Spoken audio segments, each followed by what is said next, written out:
Good morning. Today we're looking at Genesis chapter 37, verses 1 through 11. And as always, I encourage you to read this passage personally because it introduces Joseph's dreams and teaches us about God-given visions and the need for maturity. In verse 1, Jacob dwells in the land of Canaan, the land of promise.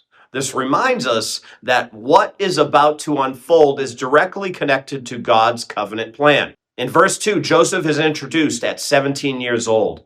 He is with his brothers, but brings a bad report about them to his father. This shows us early that Joseph is definitely not perfect. There's a mixture of sincerity and immaturity. God often begins his work in people who are still being shaped by him. In verses 3 and 4, Jacob shows favoritism towards Joseph, giving him a coat of many colors. This visible reference creates division. His brothers hate him and cannot speak peaceably about him or to him. Favoritism damages relationships and sets the stage for conflict. In verse 5 through 8, Joseph shares his dream, where his brother She's bowed down to his. This dream is from God, but Joseph shares it without any wisdom. His brothers understand the meaning immediately, and their hatred grows. This teaches us that the truth given by God still requires wisdom in how to handle it.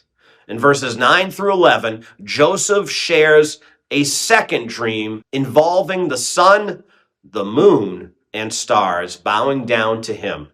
This time, even Jacob rebukes Joseph.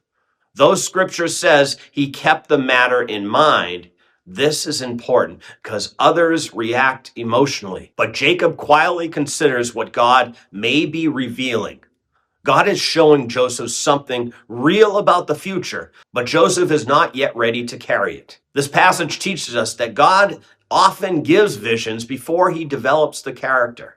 The dreams are true, but Joseph must go through a process before they are fulfilled. God prepares the person before he fulfills his promise. And this passage, of course, points us to Christ. Just as Joseph was set apart and would later be rejected by his brothers, Jesus Christ was sent by his Father and rejected by his own people. Yet through that rejection, God's greater plan is accomplished. Today, if God has placed something on your heart, do not rush to make it happen. Focus on growing in humility, wisdom, and faithfulness where you are currently. Trust that God will bring about his purpose in your life at the right time as he prepares you along the way. God bless.